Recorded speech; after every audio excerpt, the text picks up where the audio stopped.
Hello students, welcome to the next class on energy and environment issue. So the subject code is 15ME562 or 17ME562 and this is module 4 we are dealing, and I am Professor Suresh Mane working at Girjabai Sale Institute of Technology, Karwar. So in this module 4, which deals with environmental pollution, like definition, causes, effects and control measures.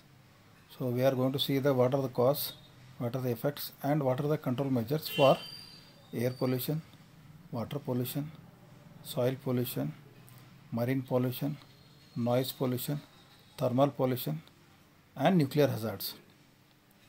Then we will also look at solid waste management, disaster management and role of an individual in prevention of pollution, as well as some 4 case studies we look into the pollution, like Bhopal gas tragedy, Chernobyl gas accident. Okay. So what is pollution? When we speak of pollution, you will get all that dirty water, dirty air, smoke into your, you start visualizing that, all that things which are undesirable. So pollution is the impact of undesirable changes in our surroundings that affect plant, creatures and individuals. So basically it is the undesirable changes in the surroundings. Maybe it can be like emissions from water, emissions in air, okay, which affect plants, creatures and individuals. Pollution is the introduction of contaminants into a natural atmosphere that causes instability, disorder, harm or discomfort to the ecosystem. See, please understand, man is not the proprietor of planet Earth. Man is one of the species which is surviving on this planet Earth. There are so many birds, thousands of animals, marine ecosystem is there. Then you have got a lot of microorganisms, bacteria, fungi, virus. Because of this, the entire world is running in proper harmony. But man, for his development, he is trying to bring in a lot of changes, and thus he is changing the surroundings also. Pollution can appear as a chemical substances or energies such as noise, heat and light. Pollution can be in the form of substance. Okay, like water, there is some substance in water, the water pollution, substance in air causes air pollution, or it can be in the form of energy also, where it is not a substance, like noise, there is no substance, heat, there is no substance, light, there is no substance, but there is a pollution. During the last few decades, we have contaminated our air, water and land, on which life itself depends, with a variety of waste products. We all use, I think the average person, I was told, around 0.6 kg of waste we generate per person per day in India. It is less than the global average, but still, because we have got around 138 crore population, it is a huge amount. Pollutants include solid, liquid and gaseous substances present in greater than natural abundance produced due to human activity.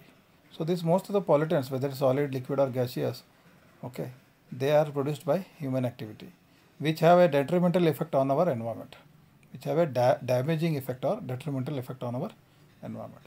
The nature and amount of pollutant determines the severity of detrimental effects on human health.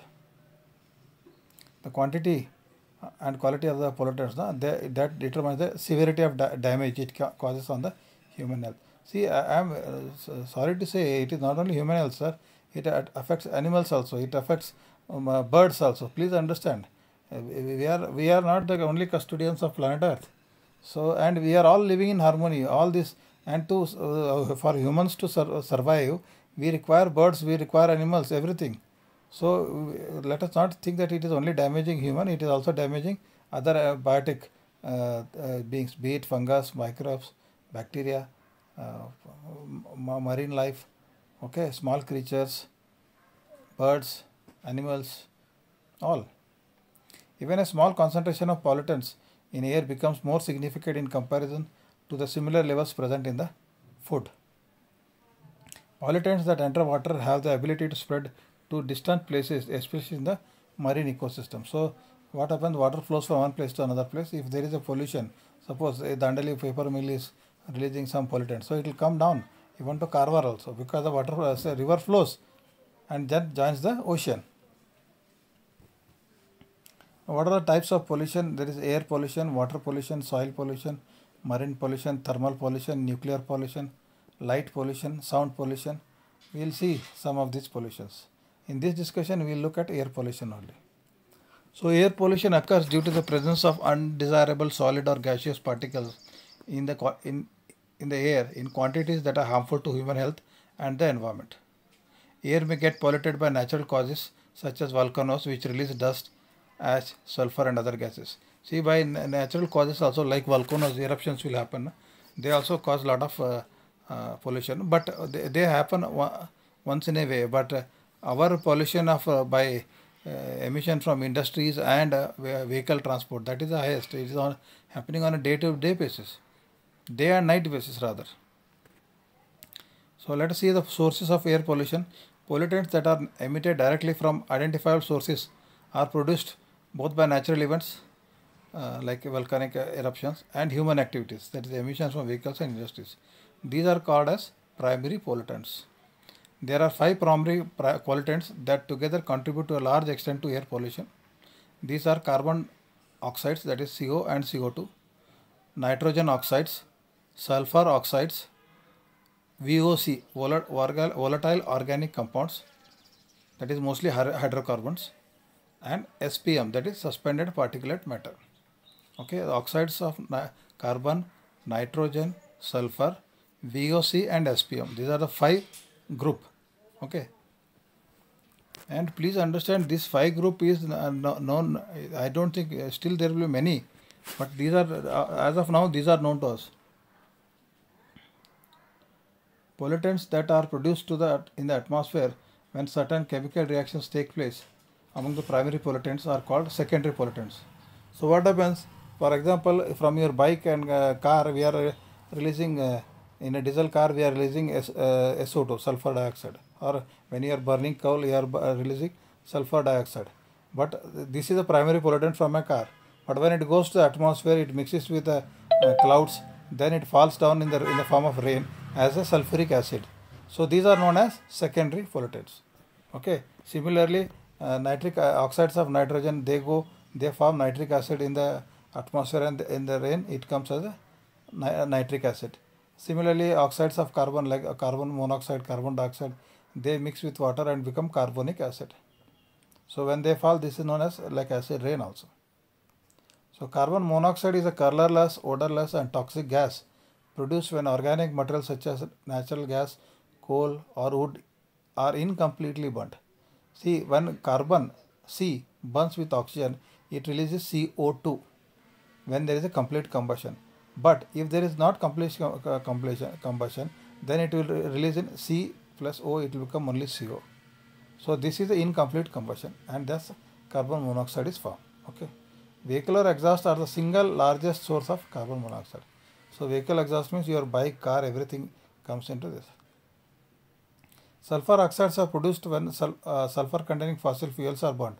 I told you, so like diesel fuel as well as your coal contains a lot of sulfur. Nitrogen oxides are found in vehicular exhaust. Nitrogen oxides are significant as they are involved in the production of secondary pollutants such as ozone. See, oxides of nitrogen, please understand, they are formed when due to high temperature combustion in the engines. Okay, and then this nitrogen that reacts and forms ozone at ground level, and at ground level ozone is a pollutant. Okay, and this becomes a secondary pollutant now. Now hydrocarbons. Hydrocarbons means your petrol, diesel, all these are hydrocarbons only. Hydrocarbons are a group of compounds consisting of carbon and hydrogen atoms.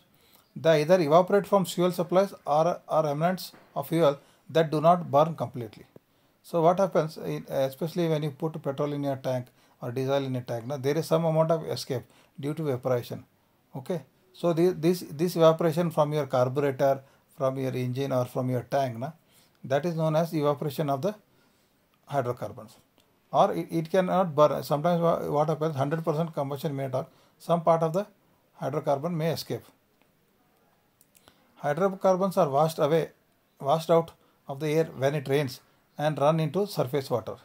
They cause an oily film on the surface and react to form secondary pollutants. So what happens is these vapors of hydrocarbons, like I told, petrol, diesel and all, they go in meet into the air, and when they fall, they form like an oily film on the surface, water surface, and thus it forms the secondary pollutants, and it affects the marine life.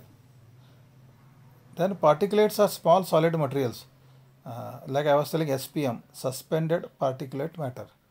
So particulates are small solid matter.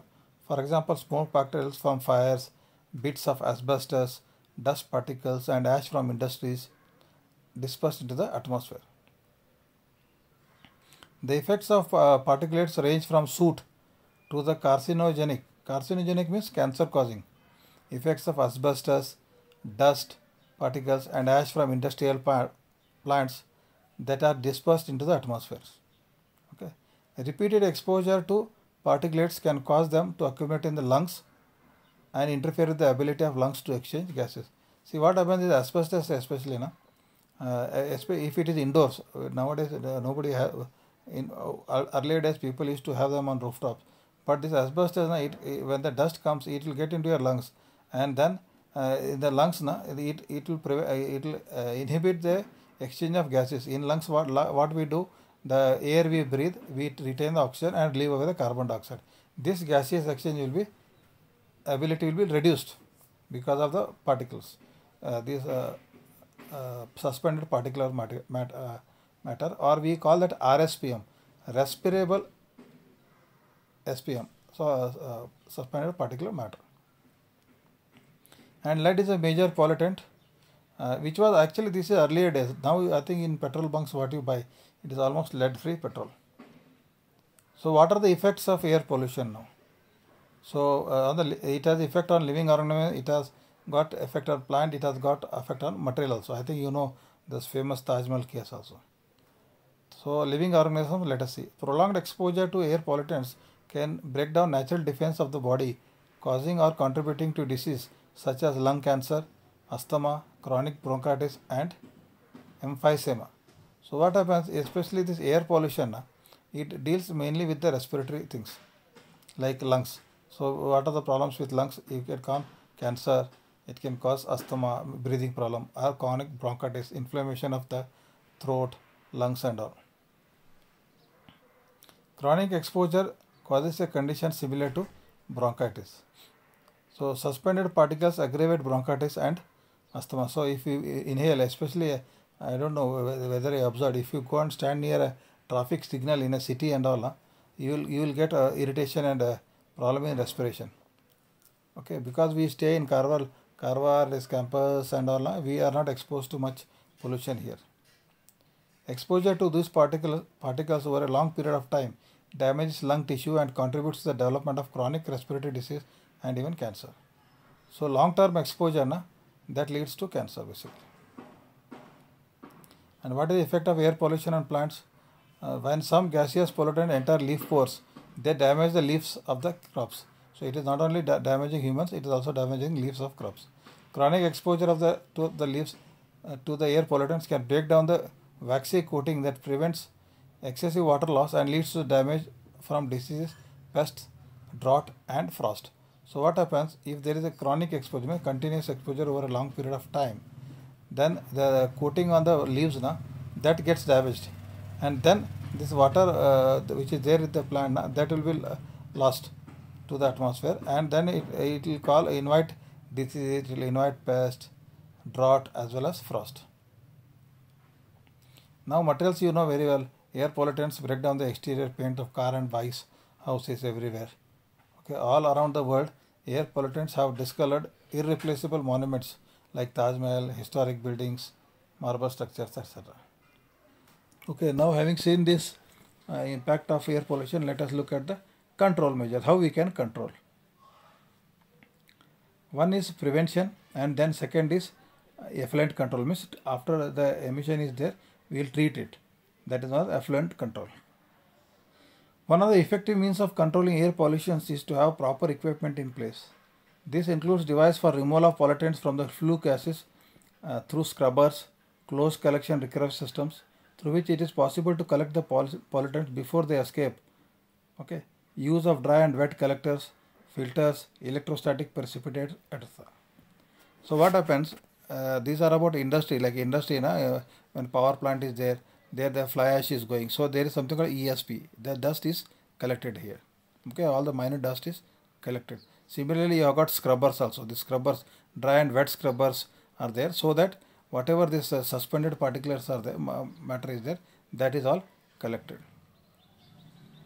Then providing a greater height to the stack means chimney, can help in facilitating the discharge of pollutants as far away from the ground as possible. So you have seen chimney, they are very tall. Why? So that these pollutants don't harm the people who are staying in the close vicinity of the plant.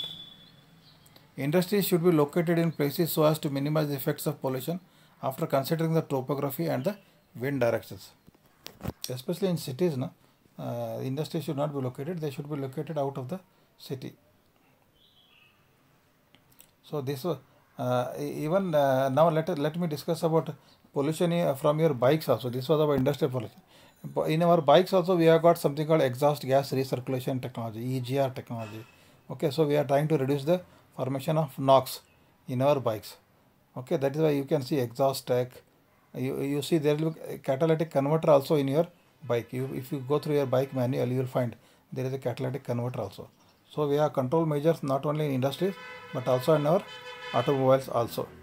Okay, that is how we are able to meet now the emission norms, Euro norm 6, which are implemented in this country from April 1, 2020. So this was about air pollution. In our next discussion, we will see about hello students. Having seen air pollution, now let us look into water pollution. So water pollution is the contamination of water bodies, that is lakes, rivers, oceans, aquifers and groundwater. So the pollution can happen in either groundwater, aquifers, oceans, rivers or even lakes. So water pollution occurs when pollutants are directly or indirectly discharged into water bodies without adequate treatment to remove harmful compounds. I can give simple example. Now we are using detergents and soaps for cleaning clothes. But are we treating that water? No, that we are putting that water directly in the drain. Similarly, some industries, to save money, whatever that chemicals they are using, they are straight away discharging it into the water bodies. They are not bothered about treatment, because the treatment will cost money, if they want to neutralize the pH, then if they want to kill the microorganisms, it will cost money. So why to waste money? They are straight away dumping it in the water bodies, in the rivers. I think you read in newspapers also in Bangalore, so many fishes are dying in lakes, ponds and all because of this pollution effect. So what are the causes of water pollution? There are several causes of common water pollutant. These are disease causing agents. Like disease causing agents are known as pathogens, which include bacteria, virus, protozoa and parasitic worms that enter water from domestic sewage and untreated human and animal waste. So what happens, this human excreta, animal excreta, if it directly goes into the water, then it causes disease. Okay, that there is E. coli, that is called as E. coli. Human waste contain bacteria. Large amount of human waste in water increase the number of these bacteria which cause gastrointestinal diseases. So all this waste, not only human waste, animal waste also contains bacteria, and if it gets into water, this human waste, that is why sewage water pipelines are different and drinking water supply pipelines are different, and they will be far away, so that the water does not get mixed up. The next category water pollutants are oxygen depleting wastes. So please understand, water has got oxygen, around 3 to 4% of oxygen, and because of that oxygen, a lot of microorganisms are living and surviving in water. Like we are surviving on earth. Why we are surviving? Because we are breathing air, and air contains oxygen. Okay. Similarly, water also contains oxygen. These are organic waste that are decomposed by aerobic bacteria. What happens if there is we put the organic waste in the water, then the bacteria which require oxygen, they are known as aerobic bacteria. They will decompose this waste, and in the process of decomposing the waste, okay, large populations of bacteria use up the oxygen present in the water to degrade this waste. I told you around 3 to 4% of what oxygen is there. But if the population of this bacteria increases, then they take away all the oxygen from the water, and the oxygen in the water reduces. In the process, this degrades water quality. The amount of oxygen required to break down a certain amount of organic matter is called as a BOD. The amount of oxygen required to break down a certain amount of organic matter is known as the biological oxygen demand. The amount of BOD in the water is an indicator of the level of pollution. So when water is there, especially we will find out the BOD, that is called biological oxygen demand, or even that is the amount of oxygen required to break down the organic matter. Or else there is one more term called as COD, that is chemical oxygen demand also. So the BOD will tell you the indicator of pollution, because if there is organic pollution, then bacteria will take. So bacteria will take the oxygen. That is how much oxygen is required, that is found out through a term called as BOD. The third category of pollutants are inorganic plant nutrients. These are water-soluble nitrates and phosphates that cause excessive growth of algae and other aquatic plants. See, please understand NPK. NPK means nitrogen, phosphorus, potassium. These are the fertilizers which we normally use. Okay, they get into water. Okay, and because they get into water, then they cause lot of growth of algae and other aquatic plants. They may interfere with the use of water by clogging water intake pipes, changing the taste and odor of the water, and cause a buildup of organic matter. So excessive amount of nitrates and phosphates, okay, can clog water pipes, can change the taste and odors. Odor means smell of the water, and cause buildup of organic matters. And the fourth category of water are soluble inorganic chemicals, which are acids, salts, and compounds of toxic metal such as mercury and lead. Okay, high levels of these chemicals can take up water unfit to drink, harm fish and other aquatic life, reduce crop yields, and accelerate corrosion of equipment that use this water. So if some industries, they may release like inorganic chemicals such as acids, salts, and oxides of toxic metals such as mercury and lead. Both mercury and lead are toxic. Okay, and what will happen? They make the water unfit to drink. They will harm the fish as well as other aquatic life, reduce the crop yields, and accelerate corrosion of equipment.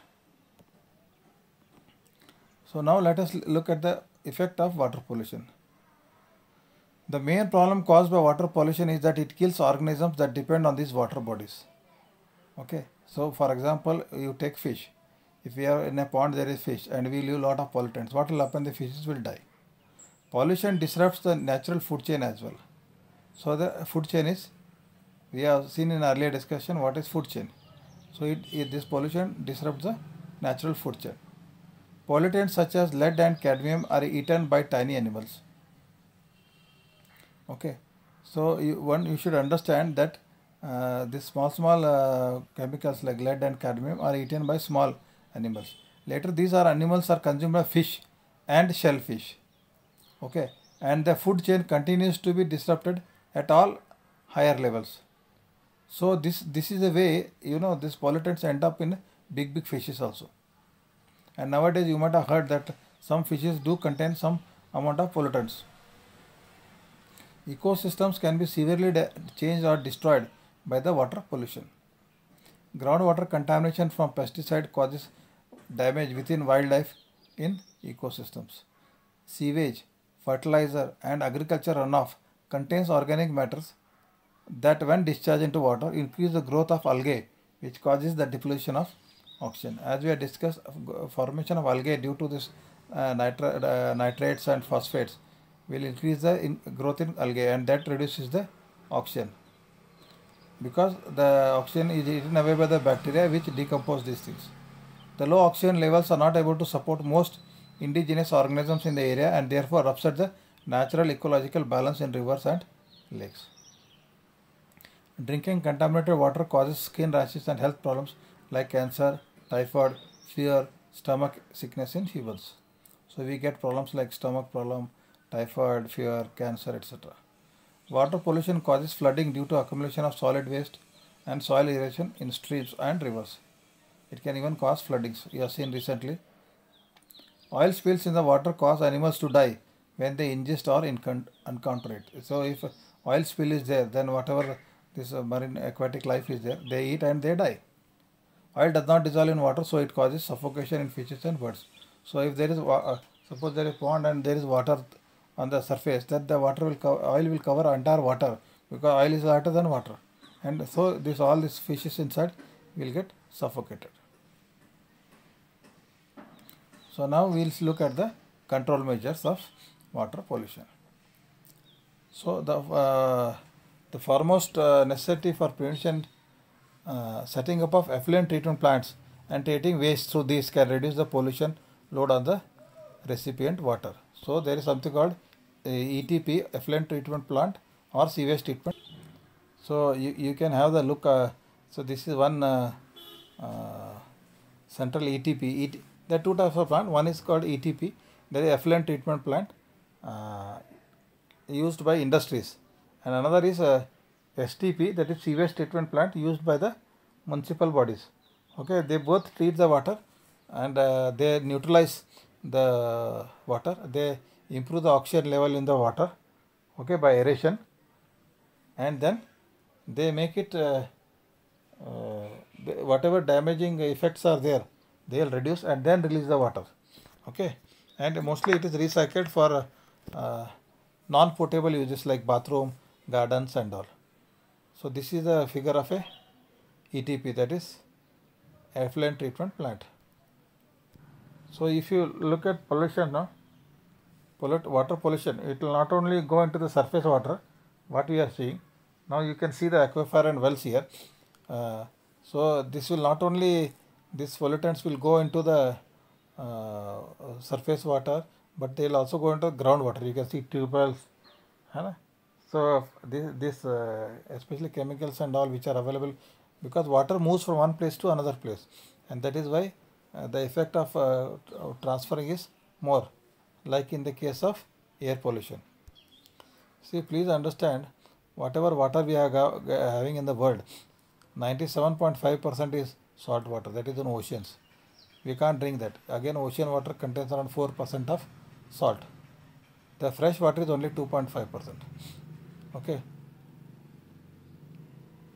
And in that water, this fresh 2.5% water, 70% is locked in glaciers, 30% in groundwater, only 0.3% is available in lakes and rivers.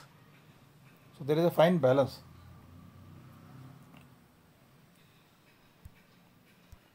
So we have seen the now ETP. The treated effluent can be reused for either gardening or cooling purposes wherever possible. So the treated water is not used for drinking, but is used for other uses like gardens or cooling. How we can control? We can use environment friendly household products such as washing powder, household cleaning liquid like toilet cleaning, bathroom cleaning. Whatever these chemicals we are using, we should now go for environmental friendly, eco friendly products. You may say nowadays you are seeing products, they write that ozone friendly. Okay, so you have to use environment friendly basically. And also excessive use of pesticides and fertilizers should be avoided. Nowadays a lot of awareness is going up for organic food. Organic food, not this chemically, where you use chemical pesticides and fertilizers. So we should use natural pesticides and natural fertilizers like cow dung, manure and all. And please don't throw litter into the rivers.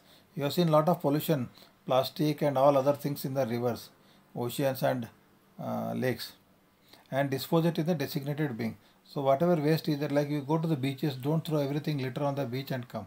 So there bins are there, dustbins, you put in the dustbin and come, so that it gets recycled or disposed properly. And suspended solid particles and inorganic materials can be removed by the use of filters.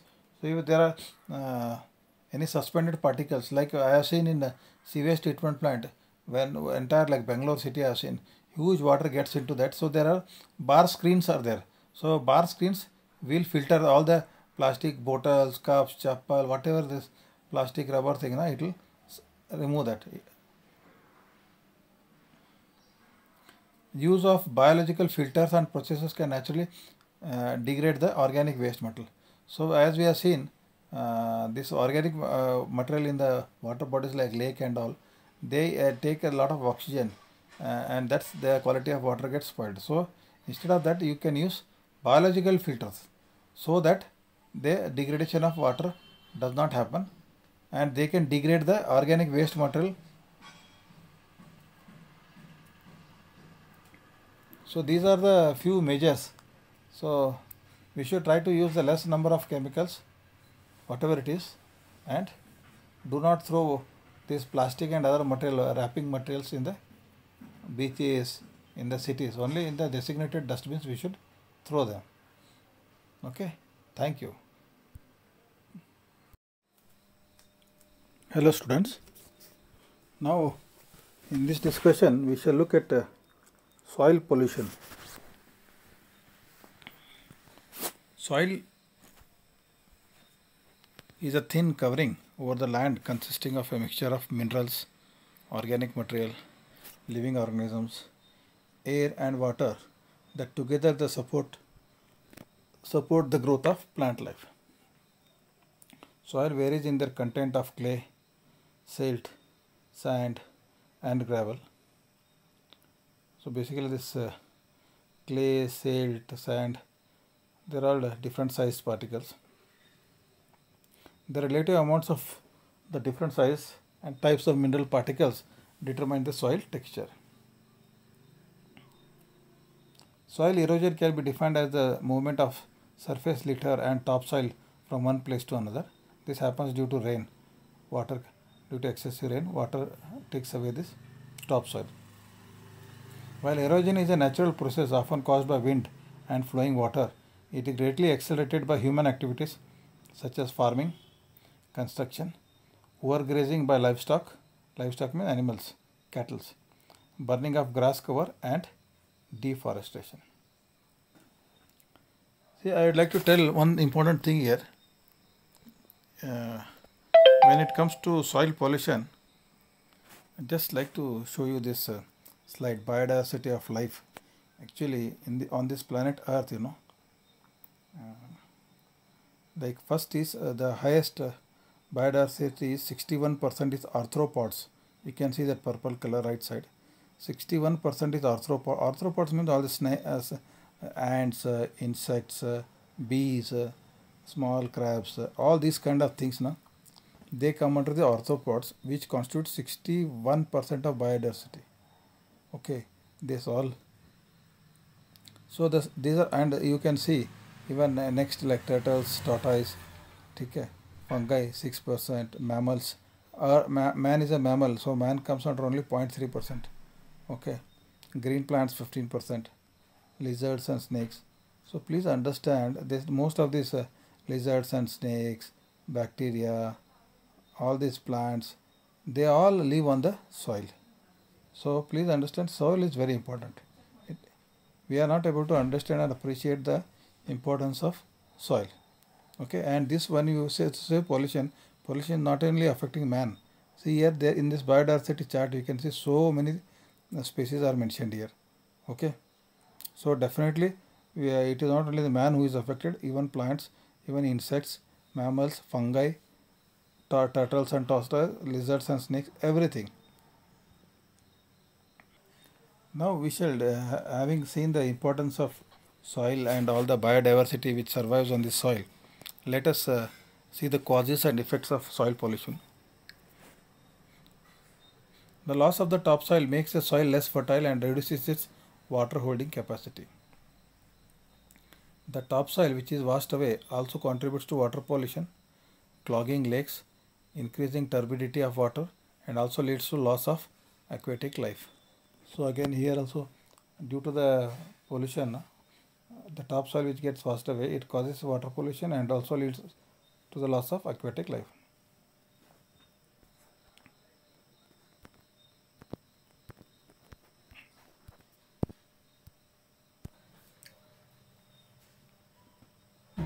The first important cause is industrial activity. So industrial activity has been the biggest contributor to the problem. Most industries are dependent on extracting minerals from the earth, like your mines, you have seen in Goa, all these iron ore mines. Whether it is iron ore or coal, the byproducts are contaminated and they are not disposed of in a manner that can be considered safe, and it makes it unsuitable for use. See, most of the industrial activity, whether it is iron ore mining, coal mining, especially these are all open cast mining, they are not disposed properly and the area becomes unsafe and not suitable for use. Secondly, the agriculture activities. In agriculture activity, chemical utilization has gone up tremendously since technology provided us with the main modern pesticides and fertilizers. So now this NPK, nitrogen, phosphorus, potassium, and urea and all. These are the modern fertilizers. So a lot of these fertilizers are being used to increase the yield. And also chemicals, pesticides are used to kill the pests. So they contain chemicals that are not produced in nature and cannot be broken down by it. So these are chemicals are produced artificially by man, not produced in the nature, and hence they are not easy to break.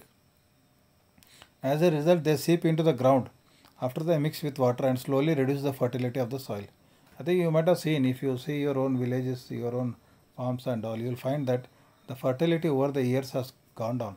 Though we go for crop rotation, means we change crops every alternate year, intercrop rotation we do, but the agriculture yield has reduced mainly due to these chemicals, which has reduced the fertility of the soils.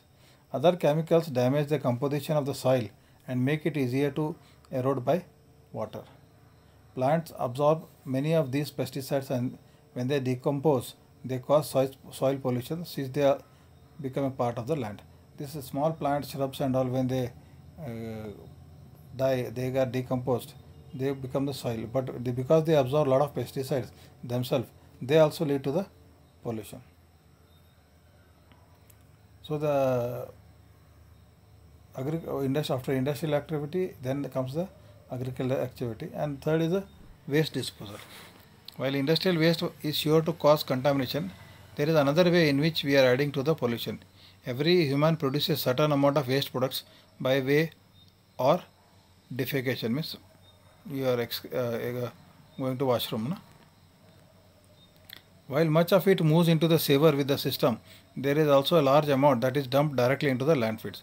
See what happens, not only this defecation, even our whatever items we buy, this all packaging material, online shopping, even this plastic, polythene and all, most of these things, it goes into the landfills. Even the sewer system ends at the landfill, where the biological waste pollutes the soil and water. So this biological waste, animal excreta or human excreta, that pollutes the soil and water. This is because our bodies are full of toxin and chemicals which are now seeping into the land and causing pollution of the soil. So most of the things which they use a lot of toxins and chemicals, and now they are seeping into the land and causing the soil pollution. Then we have got oil spills actually. Oil when it leaks, oils and chemicals when they leak, whether it is in storage or transportation, this also contaminates the soil, as well as it can enter the groundwater and make the water unsafe for human consumption. And you also have acid rain, as we have seen, oxides of carbon, oxides of nitrogen, oxides of sulfur, when they go up mixed with the rain, they fall down as carbonic acid, sulfuric acid and nitric acid. So this acid rain is caused by pollutants present in the air, mixes up with the rain and returns onto the ground. The polluted water could dissolve away some of the important nutrients found in the soil and change the structure of the soil. Please understand, we are not only talking about the fertility of the soil, but also the soil is protecting our flora and fauna. So they are very important component in this biodiversity. Now what are the control measures for soil pollution? Let us see, and erosion also, not only pollution but also soil erosion. So one is area treatment, which includes treating of the land, and second is drainage line treatment, which involves treating the natural water resources. So nowadays, if you have seen, continuous contour trenches can be used to enhance filtration of the water, reduce the runoffs and check soil erosion. So normally this water during rains, no, that runoff water, that can be checked by making contour trenches, so that water will not enter your area, only it will go out from the surroundings and it will avoid the soil erosion. This is done in villages basically. It allows shallow trenches. It involves shallow trenches dug across the slope of the land and along the contour lines, basically for the purpose of soil and water conservation. They are most effective on gentle slopes and in areas of low to medium rainfall. So as I said, wherever there is rainfall and you find that there is some slight slope and all and contours, so that when the rain falls, it flows and it may take away the topsoil. To avoid that, there is small like you call gutter like trenches which are dug, so that the water goes away and it doesn't take away the topsoil. Then live check dams with barriers created by planting grass, shrubs and trees across the gullies can also be used for this purpose. See, I have seen, I don't know whether you have seen, when you go from Karwar, Ankola to Kumta, and even in Goa, now the new highways have come, 4-laning and all they have done. So that that land has been excavated. So you can see the vertical huge land is there, and they have made the passage in between. So but the land, this earth will fall. So the soil will fall. That is why they have planted grass actually. They have planted grass, shrubs, so that these roots of the plants and shrubs, they will hold the mud and the topsoil will not be carried away. A bund constructed out of stones across the stream can also be used for conserving soil and water. So normally in villages again, a bund, they construct small bunds out of stones, so that in that bund, this all water and soil will come. The water will flow away, but soil gets collected. Okay, that prevents the runoff of the top fertile soil. So this was about soil pollution. In next class we will discuss about marine pollution. Thank you. Hello students, welcome to this discussion on marine pollution.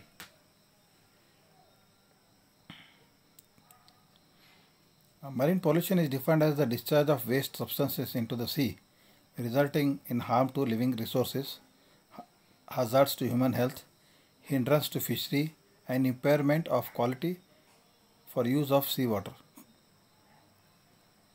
So this marine pollution, whatever we pollute the sea and oceans, so it has got hazards on human health, hindrance to fisheries, impairment of quality for use of seawater and other living resources. Marine pollution is associated with the changes in physical, chemical and biological conditions of seawater. So pollution can be like physical pollution, like plastic, something you are throwing, unwanted materials. Chemical pollution, all these fertilizers, pesticides going inside, or biological, like algae, organic matter. The causes of marine pollution.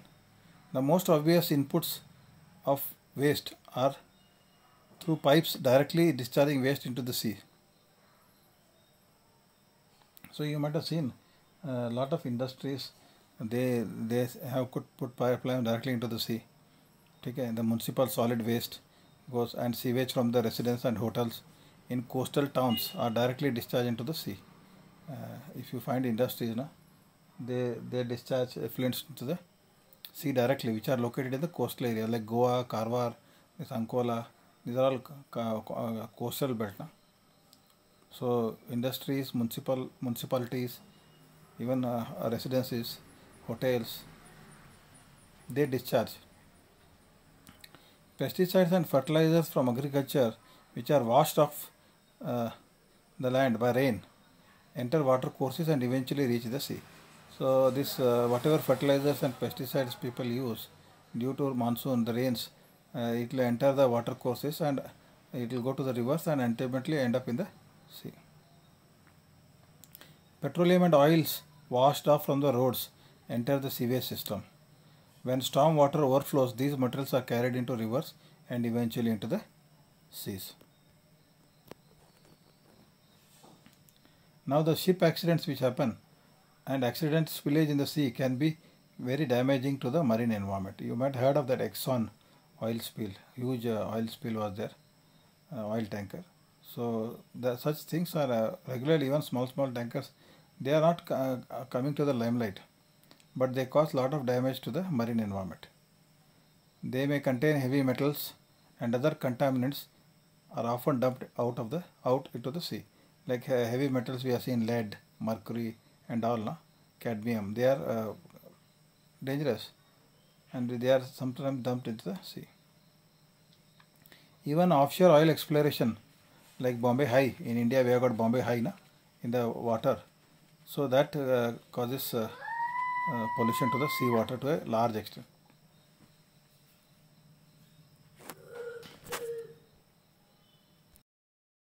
So what are the effects of marine pollution? Apart from causing eutrophication, a large amount of organic waste can also result in the development of red tides. This eutrophication reduces the quality of water basically. Many important commercially important marine species are also killed due to the clogging of gills or other substances. As we have discussed, lot of these marine species, aquatic life, na, they get killed due to clogging of their gills. They breathe through gills, na, and these all physical materials will clog the gills. Oil slicks damage marine life to a large extent. Salt marshes, mangrove swamps are likely to trap oil and the plants which form the basis of these ecosystems, these suffer. So these salt marshes, mangroves, swamps and all are likely to trap oil and the plants which form the basis of these ecosystems, thus they suffer.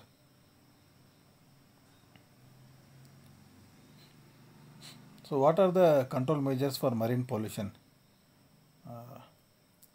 Reducing the pollution load of marine waters is through the introduction of sewage treatment plants. This will reduce the biological oxygen demand of the final product before it is discharged to the receiving waters.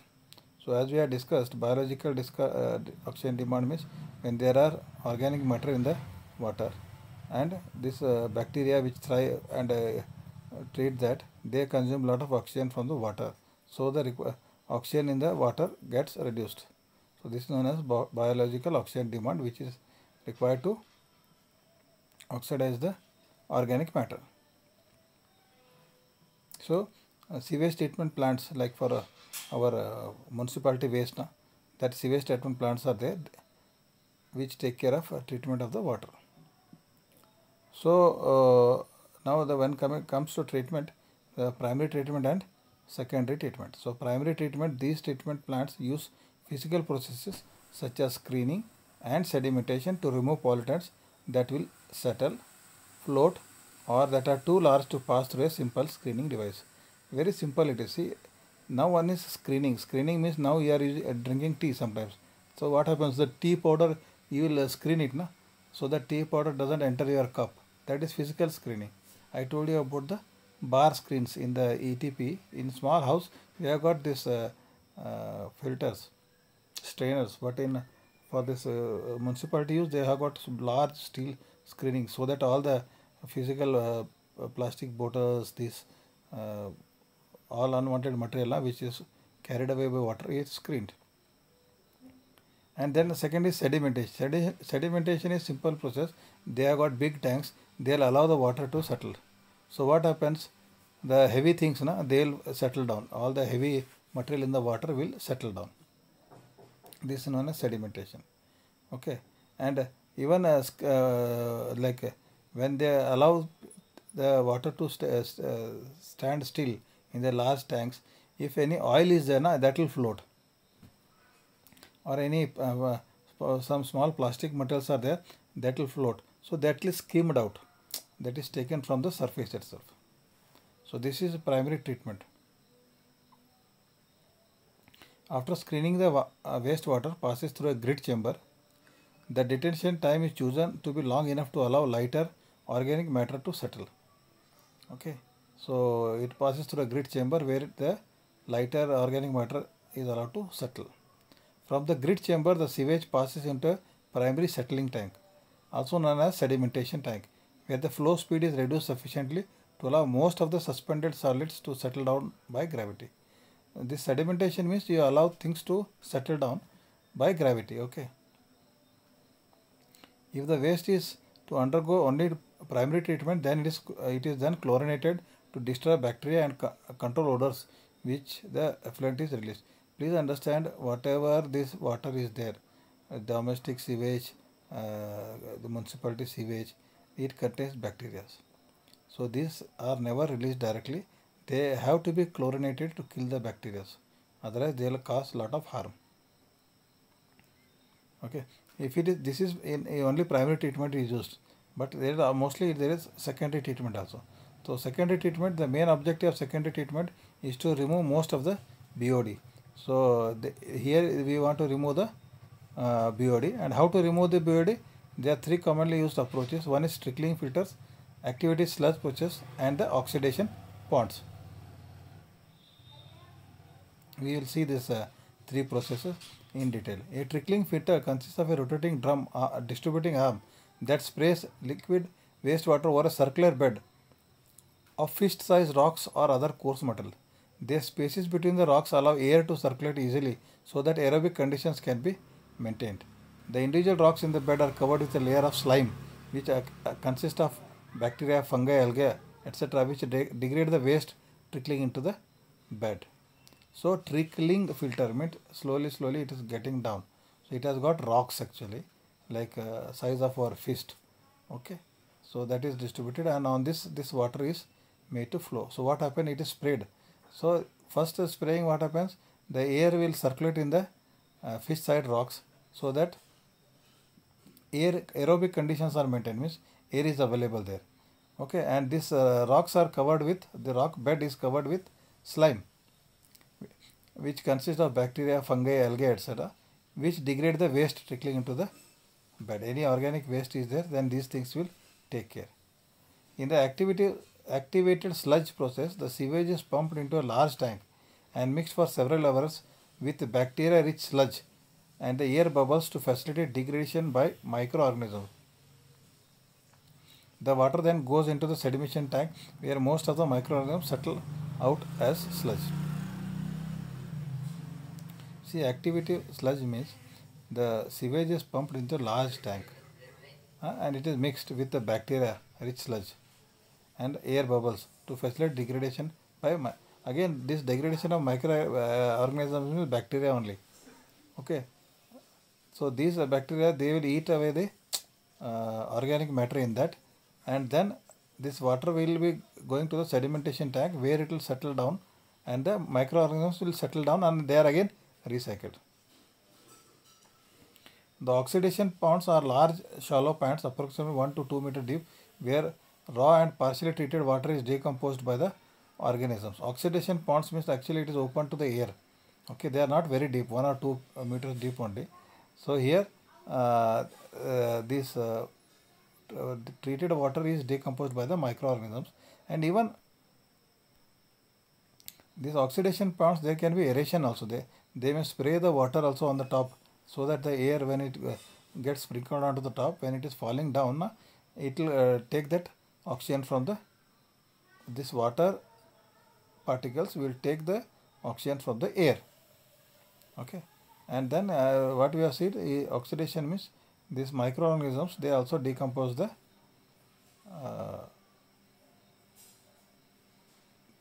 partially treated sewage. See, please understand, now when we are discussing here, we are discussing that there is bacteria, fungi, algae, microorganisms and all. So these are also very important in this ecosystem, whatever this man is living. So these are all important for human life. Okay, thank you. So now we shall discuss noise pollution. I think every day you come across noise pollution. Noise is undesirable and unwanted sound. Somebody takes a big bike, accelerates it in front of your house, that is undesirable sound. Okay, somebody accelerates his car in lower gear, that is undesirable sound. Noise may not seem as harmful as the contamination of water or air, but is a pollution problem that affects human health and can contribute to a large to the general deterioration of environmental quality. See, this noise actually, it leads to a lot of mental problems. I don't know whether you have heard of this. People who stay close to the railway tracks, or near to the highways and all, they'll have a lot of problems with this. And some people close to the industries where a lot of noise is made, it causes a lot of problem to the people who stay nearby. What are the causes of noise pollution? There are several sources of noise pollution that contribute to both indoor and outdoor noise pollution.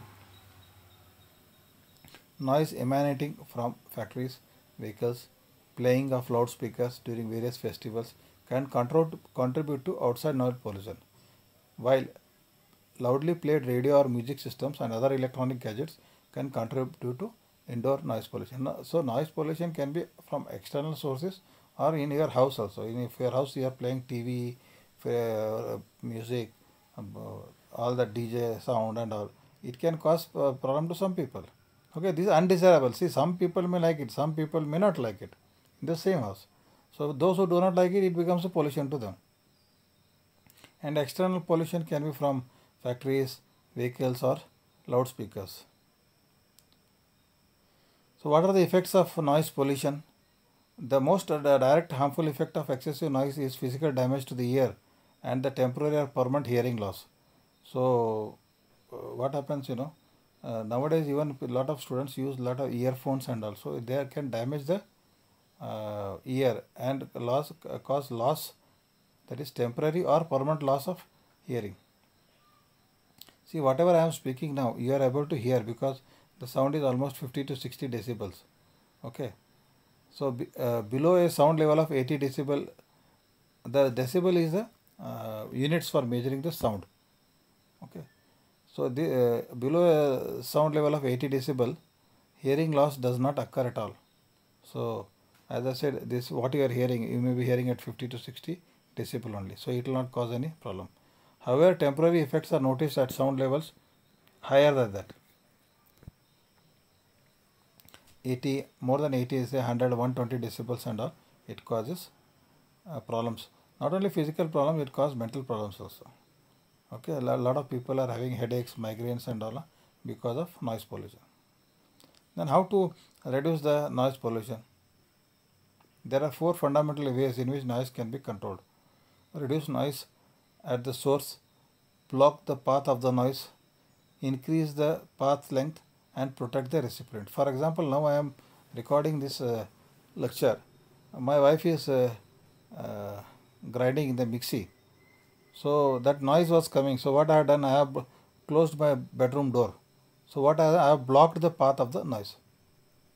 So she is doing her activity in kitchen. I am in the bedroom. So I have by using the doors, I have blocked the path. So this is one way. Otherwise, reduce the noise at the source. I can request her, Baba, don't start your mixie now. Let me finish my recording. thereafter you can do. That also she does. Okay. So if you tell people, then you can reduce the noise at the source itself.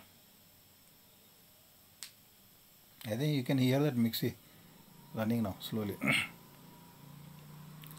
And increase the path length. Increase the path length means, see now if I was sitting in the kitchen or my hall, then the noise would have been more. So I have come to the bedroom now. So here I have increased the path length. So now the noise pollution is less here. In general, the best control method is to reduce noise level at the source itself. So source itself means, as I was telling, this mixie will make noise, definitely make noise. So if you have buy a good quality mixie, it may produce less noise. Low quality mixie may give you more noise. Okay, that is why you see nowadays, even our college, you have got the diesel generator set. So that has got an acoustic chamber, so that the noise is absorbed. Source reduction can be done by effective muffling vehicles and machinery to reduce the noise. I was talking about DJ set. Okay. Even your silencer in your bikes and cars, you have got silencer, na? What are they? The name itself is silencer, so they reduce the noise. They have got baffle plates, so that the sound hits and gets attenuated, means its intensity reduces. In industries, noise reduction can be done by using rigid sealed enclosures around the machinery lined with acoustic absorbing material. So if a machine is making a lot of noise, then what they do, they will make a small enclosure for that, and it will be that enclosure will be lined with acoustic absorbing material like the diesel generating sets. If you go and see any DJ set, these are got acoustic absorbing material throughout the body, so that the sound is absorbed. Another best method of noise reduction is regular and thorough maintenance of operating machinery.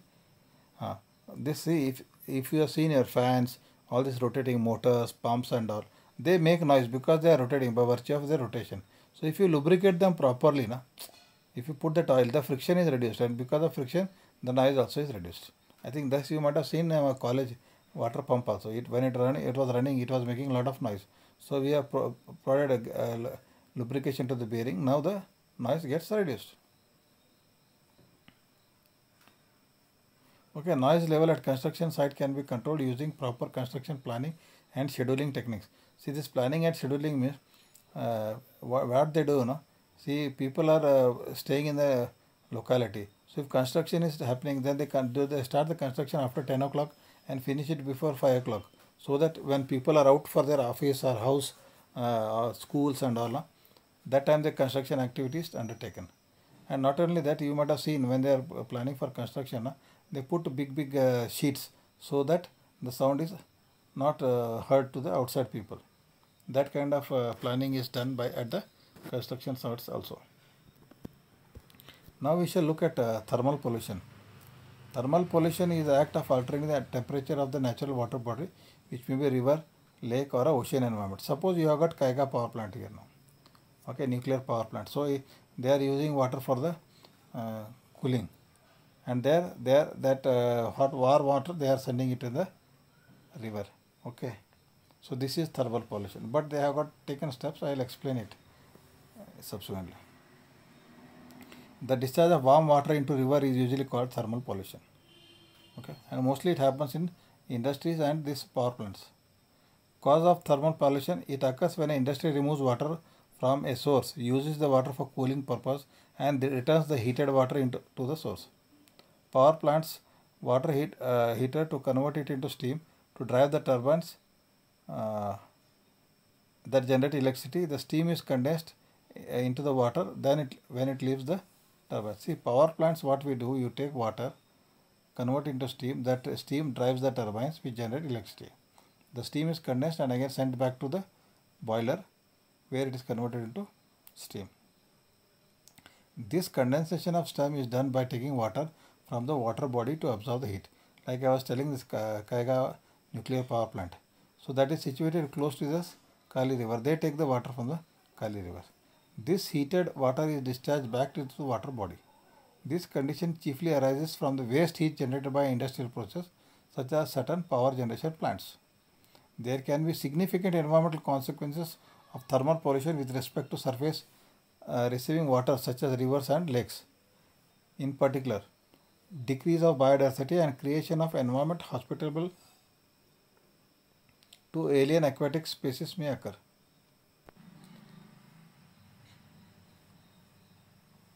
The effects of thermal pollution we shall see. The warmer temperature decreases the solubility of oxygen and increases the metabolism of fish. Very important thing.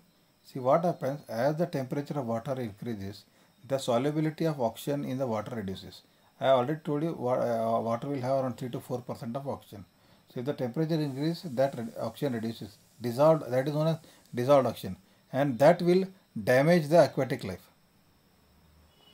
First thing. Second thing, it also improves the metabolism of the fish. This changes the ecological balance of the river. Sudden changes in temperature caused by the periodic plant shutdowns, both planned and unintentional, can result in death of these fish which are acclimatized to living in warmer waters. Suppose now we are living in this place. Now we are living in Karwar, Goa and all. It's a warm place. Okay, so you go to Shimla or Himalaya for 1 month, then what will happen? There will be sudden change in the temperature. So there will be problem with the health. Okay, if you stay there for long. For short 1 or 2 days, 1 week visit and all, you can manage. Why? Because we are now, our bodies are acclimatized to this warm climate. Okay. Similarly, the fishes, they are acclimatized, means they are used to this kind of warmer waters. But when the power plant is shut down, then what happens? It becomes cold. So they may die. Due to the decrease in the dissolved oxygen levels, there is suffocation of plants and animal species which create anaerobic conditions. Yes, very important. See, as I was telling, this oxygen which is available in water, that is known as dissolved oxygen. So that gets reduced because of increase in the temperature, and that leads to the suffocation of plants and animal species. Okay, anaerobic means in the absence of air. The sudden change in the temperature causes harm to the aquatic organisms. The heated water is used for irrigation purpose to extend plant growing seasons. Now, how to control this thermal pollution? Thermal pollution can be controlled by passing the heated water through a cooling pod or a cooling tower after it leaves the condenser. The heat is dissipated into the air and the water can then be discharged into the river or pumped back to the plant for reuse as cooling water. So very important, instead of just having a condenser, they are having a cooling tower also. So what in condenser, normally it is water to water heat exchange. But in a cooling tower, you see in the parabolic structure cooling towers, no? What happens in cooling tower, the water is made to fall from the top, so that when the droplets are falling from the top to the bottom, the cold air which is going from the bottom, it takes away the heat. Okay, there is some evaporation, that is why you find some vapors coming out of the cooling tower. So around 3 to 5% of the water gets evaporated, and also the air takes away the heat. So heat is not come to the water, it is sent to the air. Next method. One method is to construct a large shallow pond. Hot water is pumped into one end of the pond and cool water is removed from the other end. The heat gets dissipated from the pond into the atmosphere. See here, this method is used in the this Kaigan power plant. You know, they are not directly sending the water back into the river. They are not directly sending. See, they have got a pond. So it is the water stays there for some time, and here the water will dissipate the heat to the atmosphere air, and then when it becomes cold, then it gets into the river stream. So this method they are following, so that the hot water directly is not sent into the river. So there is intermediate pond. The second method is to use a cooling tower.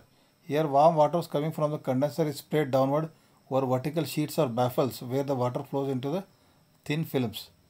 So cool water enters the tower through the water inlet which encircles the base of the tower and rises upward, causing evaporative cooling.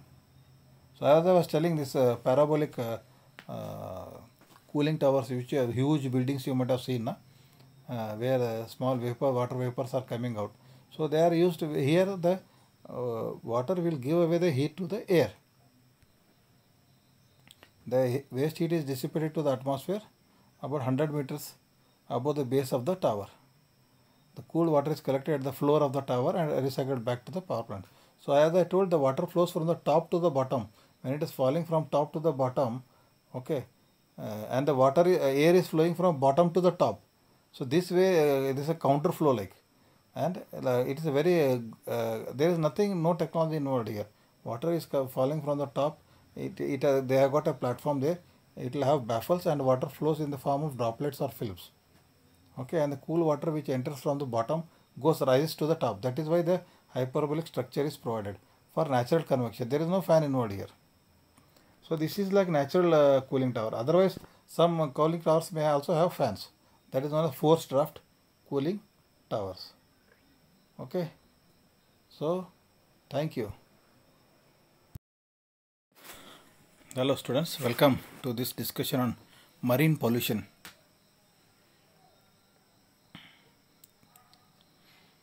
Marine pollution is defined as the discharge of waste substances into the sea, resulting in harm to living resources, hazards to human health, hindrance to fishery, and impairment of quality for use of seawater.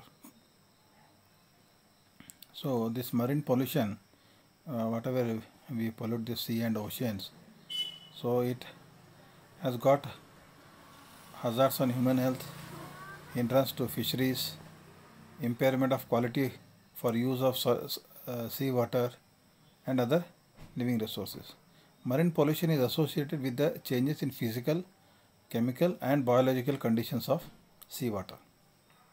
So pollution can be like physical pollution, like plastic, something you are throwing, unwanted materials. Chemical pollution, all these fertilizers, pesticides going inside, or biological, like algae, organic matter. No? The causes of marine pollution. The most obvious inputs of waste are through pipes directly discharging waste into the sea. So you might have seen a lot of industries, they have put pipeline directly into the sea. Okay, the municipal solid waste goes, and sewage from the residents and hotels in coastal towns are directly discharged into the sea.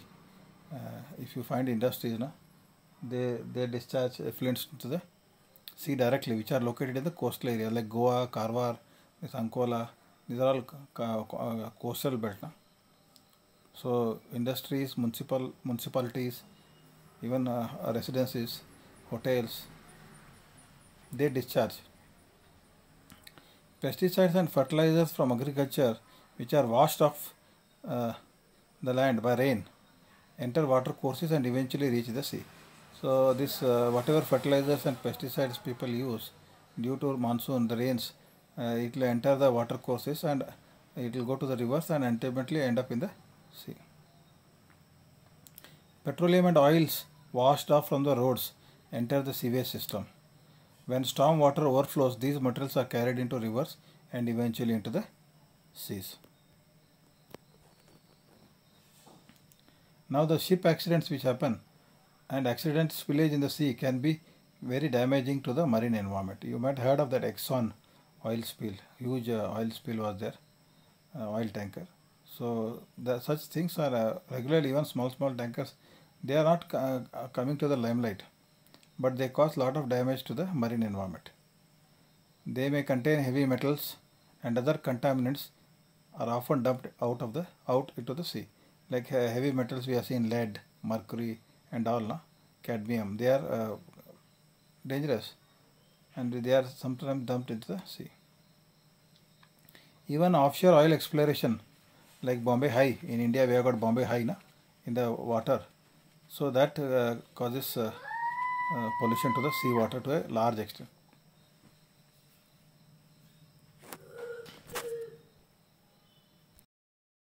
So what are the effects of marine pollution?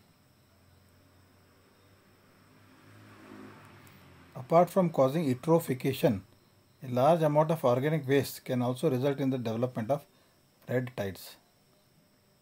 This eutrophication reduces the quality of water basically. Many important commercially important marine species are also killed due to the clogging of gills or other substances. As we have discussed, a lot of these marine species, aquatic life, they get killed due to clogging of their gills. They breathe through gills, na, and these all physical materials will clog the gills. Oil slicks damage marine life to a large extent. Salt marshes, mangrove swamps are likely to trap oil, and the plants which form the basis of these ecosystems, these suffer.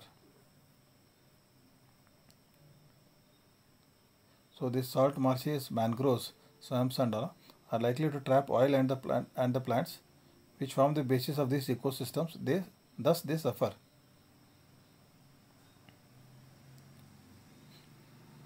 So what are the control measures for marine pollution?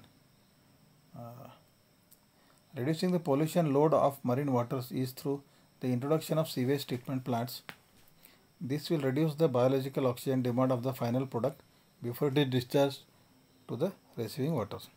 So as we have discussed, biological oxygen demand means when there are organic matter in the water, and this bacteria which thrive and treat that, they consume lot of oxygen from the water. So the oxygen in the water gets reduced. So this is known as biological oxygen demand, which is required to oxidize the organic matter. So sewage treatment plants, like for our municipality waste, that sewage treatment plants are there which take care of treatment of the water. So now when comes to treatment, primary treatment and secondary treatment. So primary treatment, these treatment plants use physical processes such as screening and sedimentation to remove pollutants that will settle, float, or that are too large to pass through a simple screening device. Very simple it is. See, now one is screening. Screening means now you are drinking tea sometimes. So what happens? The tea powder, you will screen it, na? So the tea powder doesn't enter your cup. That is physical screening. I told you about the bar screens in the ETP. In small house, we have got this filters, strainers, but for this municipality use, they have got large steel screening, so that all the physical plastic bottles, this all unwanted material which is carried away by water is screened. And then the second is sedimentation. Sedimentation is simple process. They have got big tanks. They'll allow the water to settle. So what happens? The heavy things, they'll settle down. All the heavy material in the water will settle down. This is known as sedimentation. Okay. And even as like when they allow the water to stand still in the large tanks, if any oil is there, that will float. Or any some small plastic materials are there, that will float. So that is skimmed out. That is taken from the surface itself. So this is primary treatment. After screening, the wastewater passes through a grit chamber. The detention time is chosen to be long enough to allow lighter organic matter to settle. Okay. So it passes through a grit chamber where the lighter organic matter is allowed to settle. From the grit chamber, the sewage passes into a primary settling tank, also known as sedimentation tank, where the flow speed is reduced sufficiently to allow most of the suspended solids to settle down by gravity. This sedimentation means you allow things to settle down by gravity. Okay. If the waste is to undergo only primary treatment, then it is then chlorinated to destroy bacteria and control odors which the effluent is released. Please understand, whatever this water is there, domestic sewage, the municipality sewage, it contains bacteria. So these are never released directly. They have to be chlorinated to kill the bacteria. Otherwise, they will cause lot of harm. Okay. If it is, this is in only primary treatment is used, but there are mostly there is secondary treatment also. So secondary treatment, the main objective of secondary treatment is to remove most of the BOD. So here we want to remove the BOD, and how to remove the BOD? There are three commonly used approaches. One is trickling filters, activity sludge process, and the oxidation ponds. We will see this three processes in detail. A trickling filter consists of a rotating drum distributing arm that sprays liquid wastewater over a circular bed of fist-sized rocks or other coarse metal. The spaces between the rocks allow air to circulate easily so that aerobic conditions can be maintained. The individual rocks in the bed are covered with a layer of slime, which consists of bacteria, fungi, algae, etc., which degrade the waste trickling into the bed. So trickling filter means slowly it is getting down. So it has got rocks actually, like size of our fist. Okay, so that is distributed, and on this water is made to flow. So what happens? It is sprayed. So first spraying, what happens? The air will circulate in the fish side rocks, so that aerobic conditions are maintained, means air is available there. Okay, and these rocks are covered with, the rock bed is covered with slime, which consists of bacteria, fungi, algae, etc., which degrade the waste trickling into the bed. Any organic waste is there, then these things will take care. In the activated sludge process, the sewage is pumped into a large tank and mixed for several hours with bacteria-rich sludge and the air bubbles to facilitate degradation by microorganisms. The water then goes into the sedimentation tank, where most of the microorganisms settle out as sludge. See, activated sludge means the sewage is pumped into a large tank and it is mixed with the bacteria-rich sludge and air bubbles to facilitate degradation by again this degradation of microorganisms is bacteria only. Okay, so these bacteria, they will eat away the organic matter in that, and then this water will be going to the sedimentation tank, where it will settle down and the microorganisms will settle down and they are again recycled. The oxidation ponds are large shallow ponds approximately 1 to 2 meter deep, where raw and partially treated water is decomposed by the organisms. Oxidation ponds means actually it is open to the air. Okay, they are not very deep, 1 or 2 meters deep only. So here this treated water is decomposed by the microorganisms, and even these oxidation ponds, there can be aeration also. They may spray the water also on the top, so that the air, when it gets sprinkled onto the top, when it is falling down, it will take that oxygen from this water particles will take the oxygen from the air. Okay, and then what we have seen, oxidation means these microorganisms, they also decompose the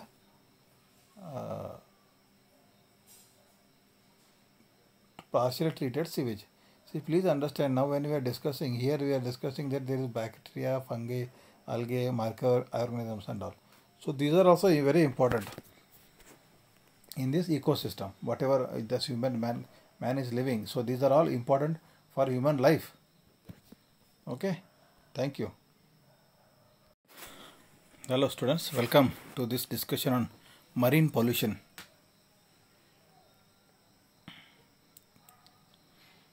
Marine pollution is defined as the discharge of waste substances into the sea, resulting in harm to living resources, hazards to human health, hindrance to fishery, and impairment of quality for use of seawater.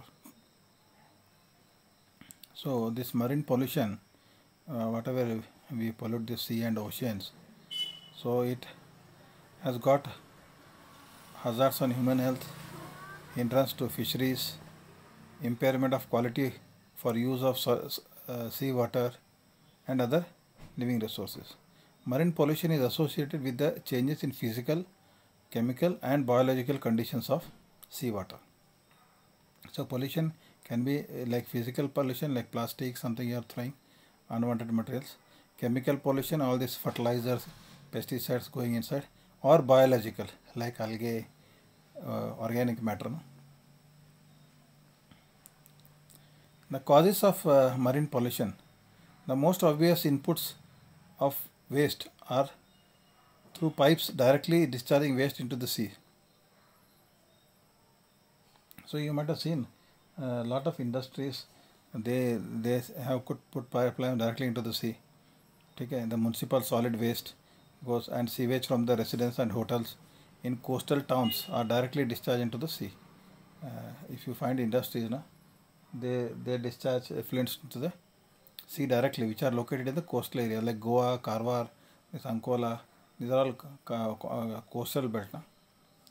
So industries, municipalities, even residences, hotels, they discharge. Pesticides and fertilizers from agriculture, which are washed off the land by rain, enter water courses and eventually reach the sea. So this whatever fertilizers and pesticides people use due to monsoon, the rains, it will enter the water courses and it will go to the rivers and ultimately end up in the sea. Petroleum and oils washed off from the roads enter the sewage system. When storm water overflows, these materials are carried into rivers and eventually into the seas. Now the ship accidents which happen and accident spillage in the sea can be very damaging to the marine environment. You might have heard of that Exxon oil spill, huge oil spill was there, oil tanker. So such things are regularly, even small tankers, they are not coming to the limelight, but they cause lot of damage to the marine environment. They may contain heavy metals and other contaminants are often dumped out into the sea. Like heavy metals we have seen lead, mercury and all, cadmium, they are dangerous and they are sometimes dumped into the sea. Even offshore oil exploration like Bombay High, in India we have got Bombay High in the water. So that causes pollution to the sea water to a large extent.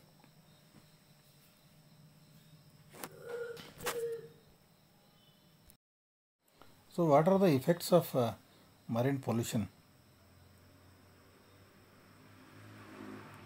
Apart from causing eutrophication, a large amount of organic waste can also result in the development of red tides. This eutrophication reduces the quality of water basically. Many important commercially important marine species are also killed due to the clogging of gills or other substances. As we have discussed, a lot of these marine species, aquatic life, they get killed due to clogging of their gills. They breathe through gills, and these all physical materials will clog the gills. Oil slicks damage marine life to a large extent. Salt marshes, mangrove swamps are likely to trap oil, and the plants which form the basis of these ecosystems, these suffer. So these salt marshes, mangroves, swamps and all are likely to trap oil and the plants which form the basis of these ecosystems, thus they suffer.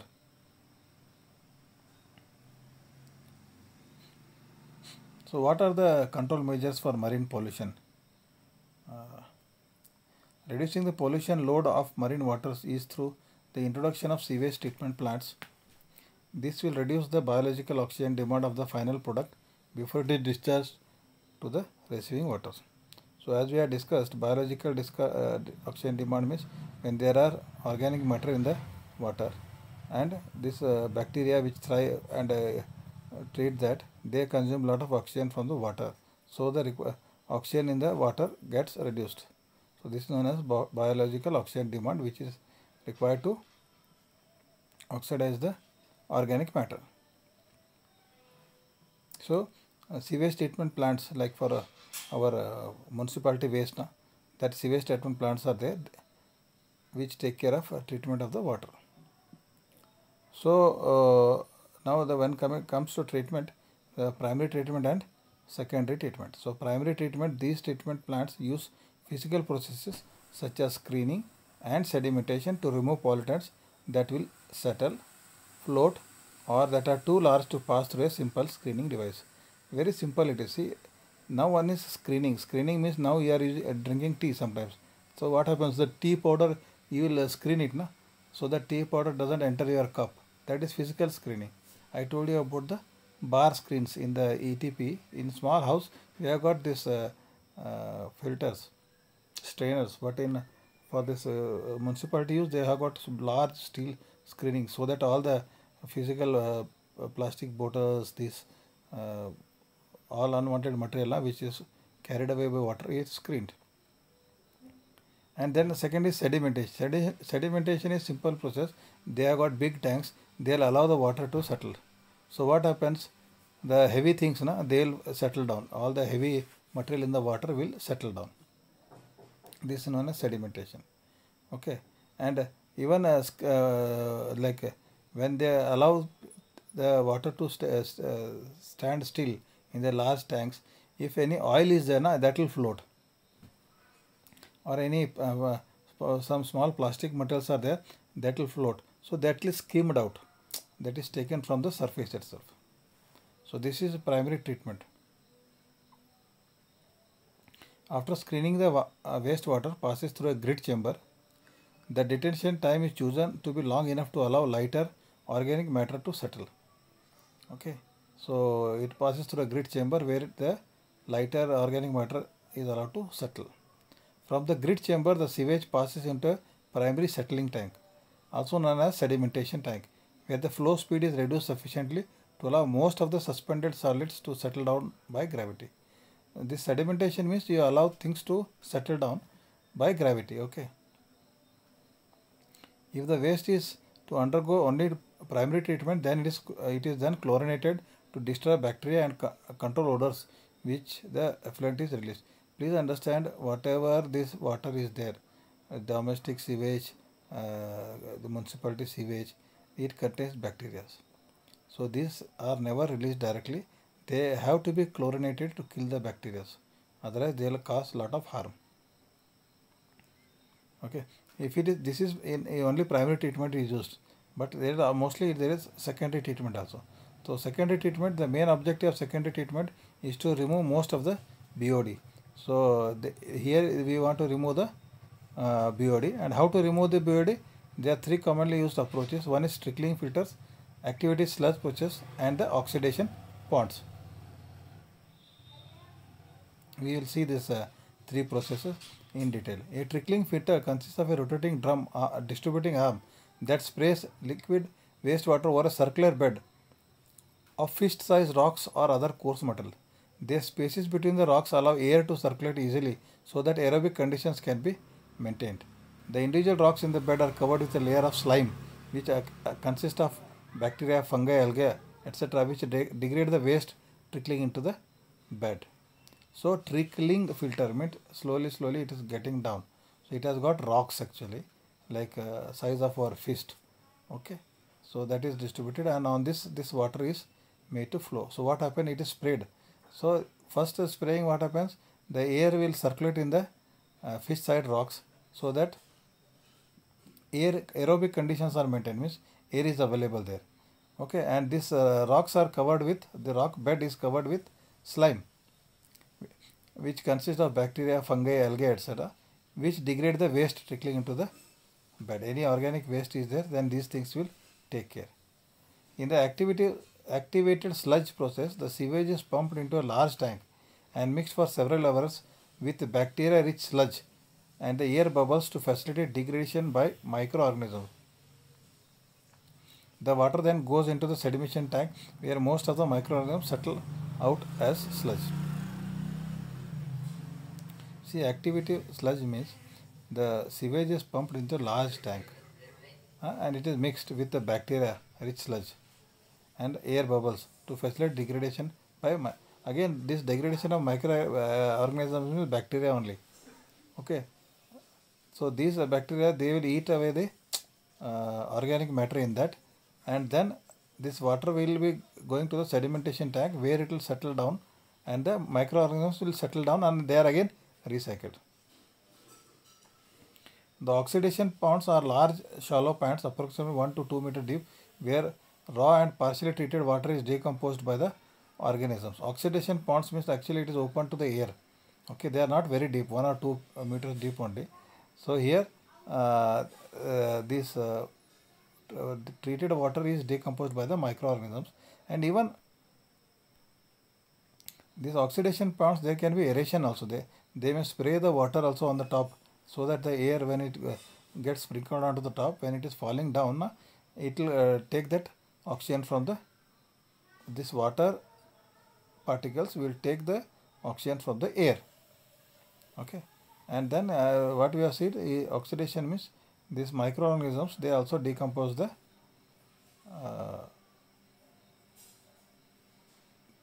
partially treated sewage. See, please understand, now when we are discussing here, we are discussing that there is bacteria, fungi, algae, microorganisms and all. So these are also very important in this ecosystem, whatever this man is living. So these are all important for human life. Okay, thank you. Hello students. In this discussion, we shall look into solid waste management. So we are all staying at home. Every day we buy vegetables, fruits, then certain groceries. We may buy something online. So every person or every household, similarly every factory, they produce some waste. It is not that whatever we get it from the market, it is consumed totally. Some part of that is goes waste, say the wrapping material, packaging material, okay, some offcuts of vegetables, fruits. So waste which is non-effective and comes from city, town or village as domestic and biomedical waste is termed as solid waste. It can come from city, village or town. What is solid waste management then? Solid waste management is the process of collection, transportation, storage and processing of solid waste in a protective and economic manner. See, both the things are involved here. One is it should be very protective and it should be economic also.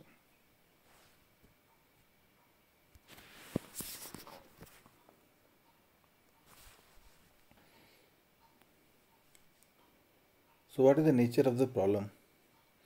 Solid waste management is a civic problem and it has to evolve optimally and continuously to serve the future generation. Right now, everybody generates solid waste. So on an average, half kg. So if Karwar has a population of 1 lakh people, so almost 50,000 kgs of solid waste is generated. That is almost 5 truckloads. Solid waste, if unchecked, can not only be a health hazard but will impart multi-dimensional threats.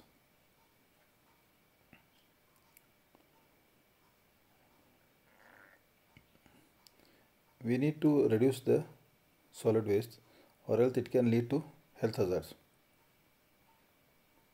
and other threats also. A complete and environmentally sound solid waste management requires effective contribution from all those who are involved in this problem. See, this problem is not unique to any place. Now it is global problem. All the villages, all the towns, all the cities are having problem with solid waste management. Means how you collect, how you transport, how you store and ultimately how you process the solid waste.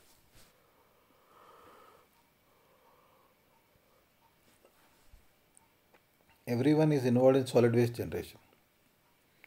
So everyone should be involved in the proper disposal of it. So what are the techniques? There are 3 main components of integrated waste management strategy. One is reduction of the generation of waste itself. Second is recycle.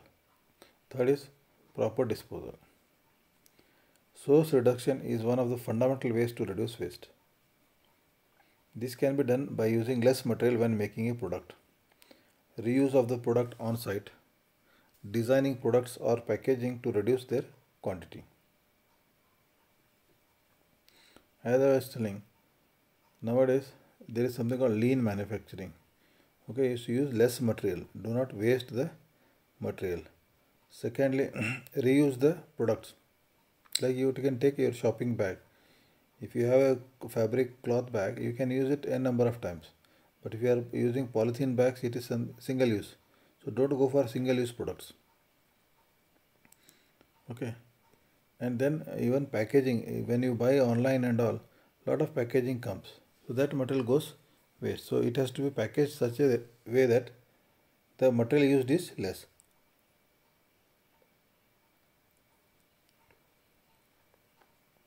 Second is recycling. I think lot of the steel, low grade steel, commercially available, and even this plastic utensils which they come selling, this ladies carry on their head tops, household items, plastics, they're all recycled actually. Recycling is using some components of the waste that may have some economic value.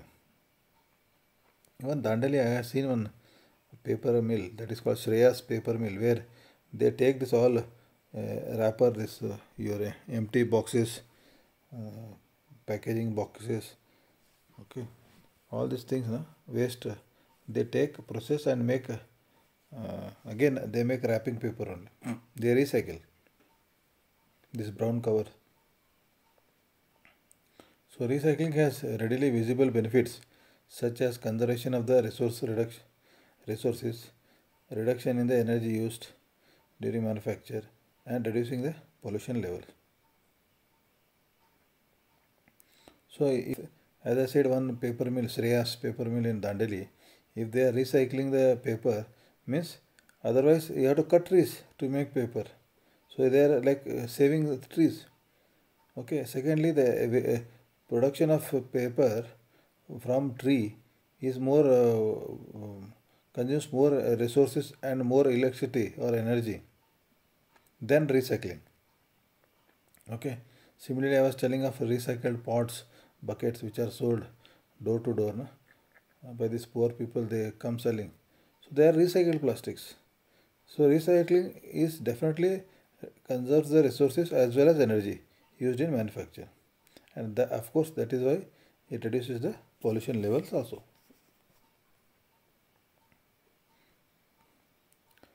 Disposal of solid waste is done most commonly through a sanitary landfill or through incineration. So landfill means there will be a outside the city or town, like in Karwar there is a place called Sherwad industrial area. Na? There I have seen this solid waste is dumped by this municipal authorities. So it is away from the town, one thing, and so it even something fire takes place or some uh, foul smell emanates, it doesn't come to the town. A modern sanitary landfill is a depression in an impermeable soil that is lined with an impermeable membrane. See, basically, landfill means there will be a big pit, okay, like a, and in that pit they will put plastic layer so that what happens, the percolation should not have some chemicals, some pesticides should not get inside the earth. So there is a there will be some lining.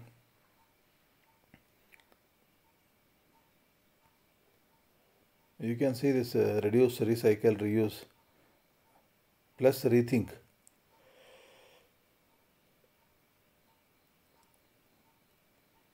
Even though landfilling is an economic alternative for solid waste disposal, it has become increasingly difficult to find suitable landfilling sites that are within the economic hauling distance, and very often citizens do not want landfills in their vicinity.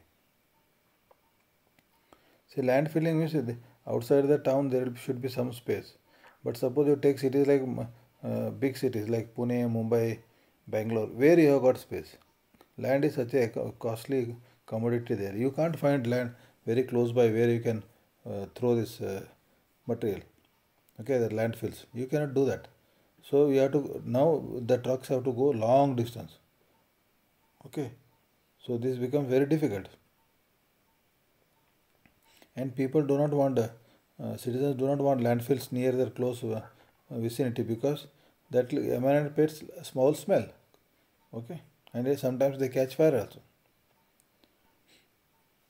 So how you dispose of So there are two methods of disposal. One is incineration.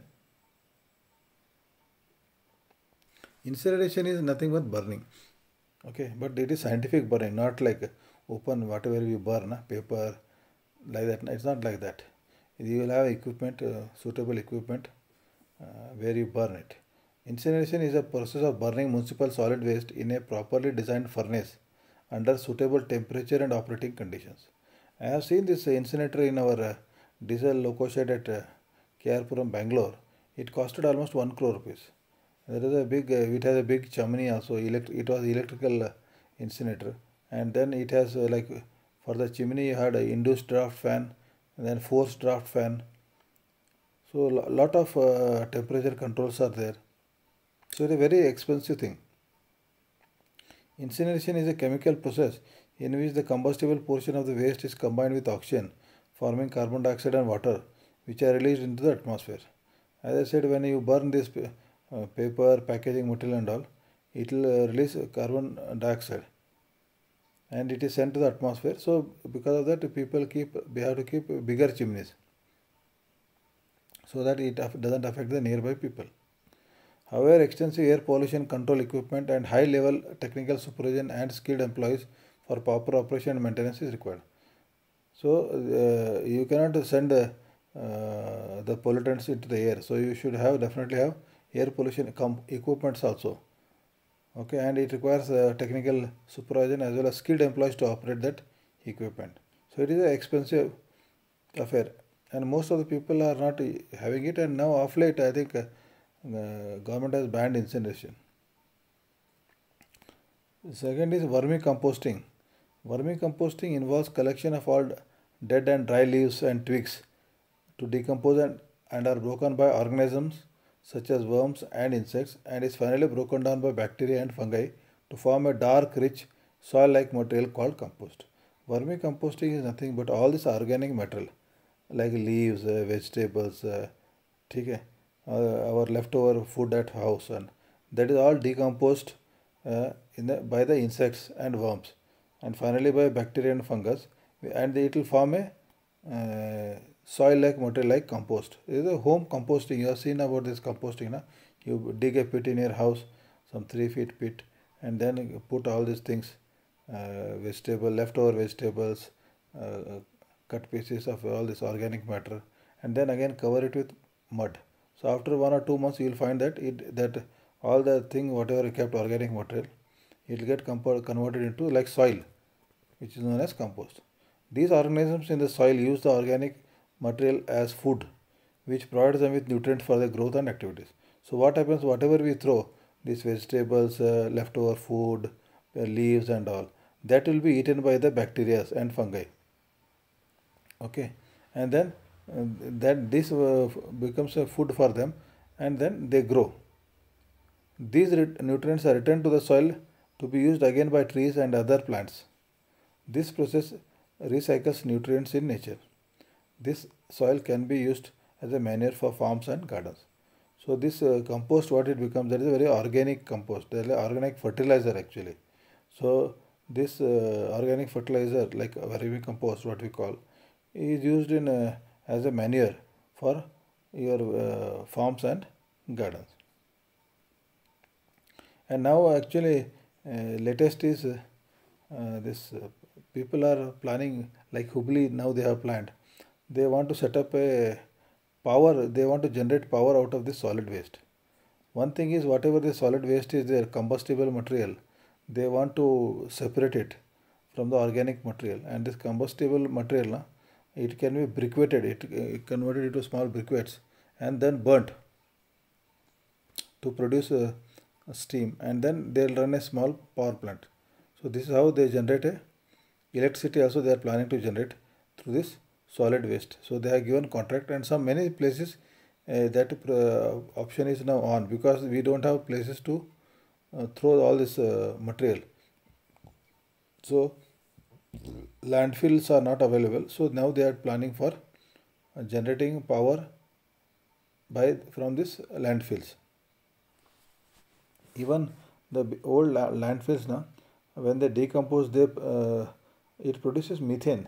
They are planning for extraction of methane also from the landfills. So that also is thought, and that methane can also be burnt to produce heat, and that heat is used to convert water into steam, and a small Rankine cycle power plant can be run to produce electricity. So these are the new avenues, waste to energy option actually. So this is being thought of and being implemented in a phased manner. Okay, thank you. So I think now the very important part is what is the role of an individual in prevention of pollution. See, we are all citizens of this country. Okay, I am teaching you. Tomorrow you will go, you will become responsible citizens, engineers working in various organizations. Okay, so we are all having what role we can play.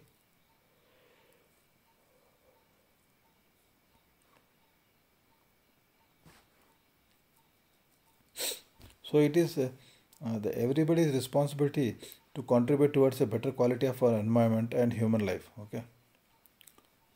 So first thing is we should develop respect for all forms of life. As I am repeatedly saying, planet Earth is not only for humans.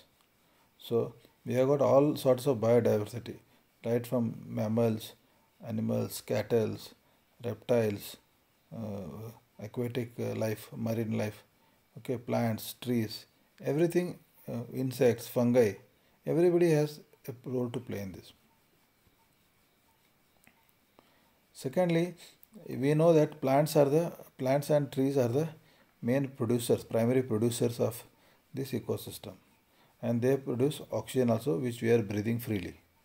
So we need to plant trees wherever we can, and more importantly, take care of them. They reduce air pollution. For every one person to survive on this planet, he requires at least 7 trees, oxygen from 7 trees. India has around 28 trees per person, whereas the good countries like Canada and all, they have got around 10,000 trees per person. Not only that, 66% of Canada is having a forestry like green cover, whereas India hardly 20 to 25% of the total land is under green cover. So we need to increase the green cover by planting more trees. Reduce the use of wood and paper products wherever possible. So nowadays, as you know, CPWD, Central Public Works Department, they have stopped use of wood in all the government constructions. Because when you are using wood means again the trees are being cut. So we should avoid wood, and now particle board is being used for all this new generation furniture. And also paper products, because for paper, making paper also trees are being cut.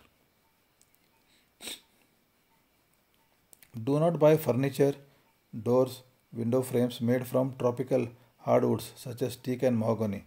These are forest based. So normally we have all this furniture at home, sofa set, dining tables, and all made of teak wood, rosewood, mahogany and all.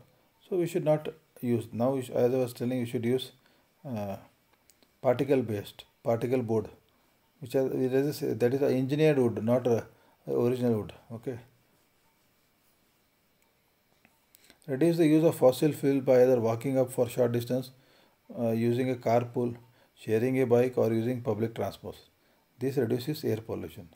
So when you are see, every month we have got some budget for our petrol charges, diesel charges in the car and all. So you should use it properly. Unnecessarily roaming around, loitering around with your bike or car doesn't make sense.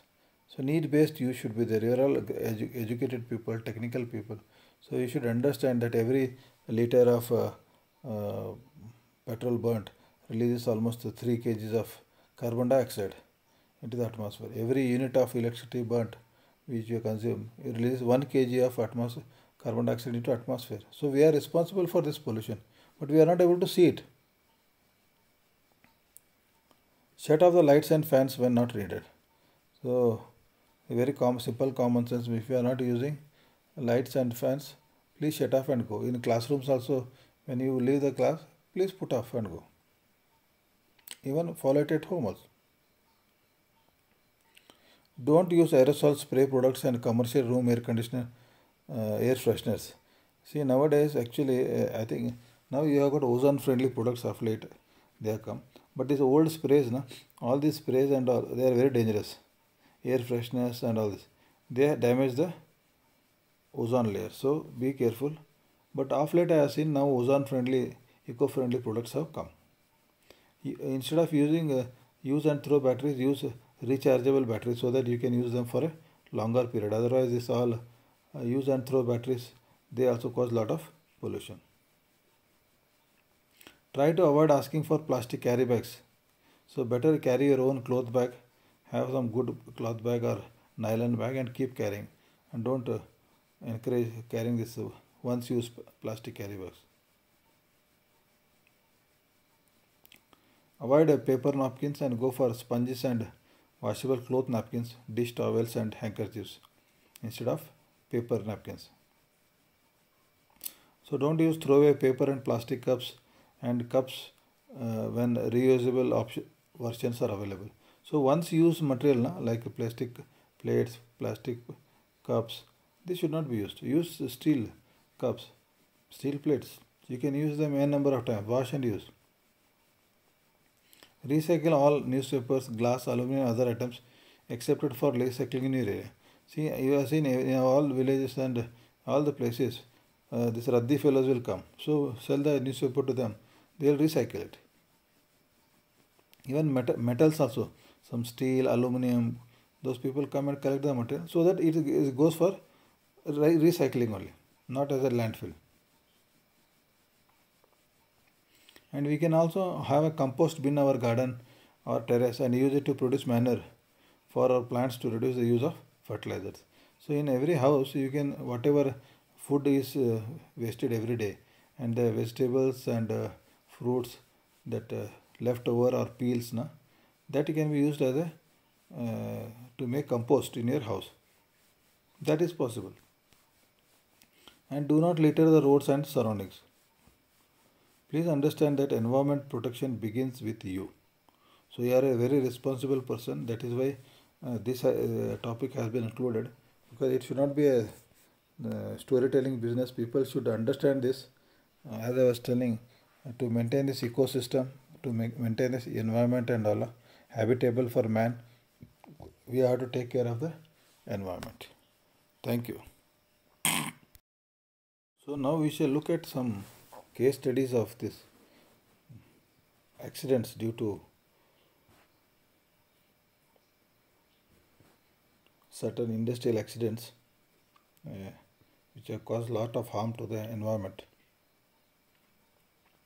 So you know Bhopal gas tragedy. Bhopal is the capital of Madhya Pradesh. On the intervening night between 2nd and 3rd December 1984, Union Carbide Company of Bhopal, there was a major disaster. This Union Carbide Company, UCC, used to manufacture pesticide, using the chemical called as methyl isocyanate, MIC. First of all, there are some safety devices available in all industries. And secondly, these were not working in working condition in the plant. Secondly, there was some accidental entry of water into the processing tank, which led to the overheating of the mixture used for manufacturing pesticide. And because of the failure of the cooling system, that is safety device not working, there was a huge explosion. It happened in the night time, and 40 tons of methyl isocyanate gas leaked into the atmosphere. So people were sleeping, and what happened? This caused lot of lungs, eye and skin damage in 40 km square area. More than 5,100 people died. Please understand, 5,100, even one loss of human life is very bad. 250,000 people got exposed to methyl isocyanate. 65,000 people suffered from severe diseases. 1,000 people became blind. So $570 million to clean up the settlement of damages, all because of lack of safety measures in proper working conditions. See, all these industries, wherever you go and work in future, lot of safety features are there. But it should be ensured that these safety features, even firefighting feature, safety features should be in working order. Otherwise, they lead to see unnecessarily poor people who are sleeping. These all 5,000 people lost lives. And the problems are still prevailing. Some genetic problems also are there. And see, some people, technician does not maintain the safety devices. So as an engineer, you need to tell, Baba, you have to keep the safety device in working condition. And secondly, some human error can happen. So as a supervisor, engineers and supervisor, you need to daily supervise that things are going in proper order. Otherwise, they lead to huge, big problems like this. Then there is one more like air pollution disaster in Donora. Donora, Pennsylvania, USA is a mill town. So there they have got steel mills, zinc smelter means they manufacture steel, zinc and also a sulfuric acid plant is there. Donora is a valley on Monongahela river surrounded by steep hills on either side of the river. There is a river and there are steep hills on the either side. Between 25th to 31st, so for 1 week in the October 1948, there was fog due to accumulation of cold air due to inversion. What is inversion? Inversion means there is a cold air and over that there is a hot layer, warm layer. So what was the effect? The top layer of the fog that reflected away the solar radiations during the daytime. So the inversion could not be broken because there was not sufficient heat. Sunlight, whatever was coming, it was getting reflected. So the inversion was continuing. And because of this inversion, all the pollutants from the zinc smelter, sulfuric acid plant, steel mill, that all the pollutants got trapped in the lower layer and remained there for 4-5 days. So because of these pollutants, out of the 14,000 people living in the Donora, 6,000 people fell ill. So you can just imagine more than 40% people of that place, town, they fell ill and even eventually 20 people died. So these are very dangerous situations. Of course, here one thing is there, you had this steel mill, zinc smelter and sulfuric acid plant. So they all produce pollutants. So as we are telling, we have to see that we have used new technologies or better technologies so the pollutants are reduced. And people need to anticipate problems.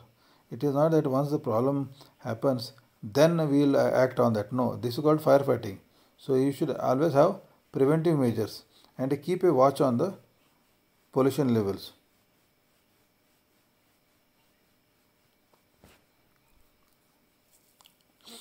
Third one is this Love Canal tragedy.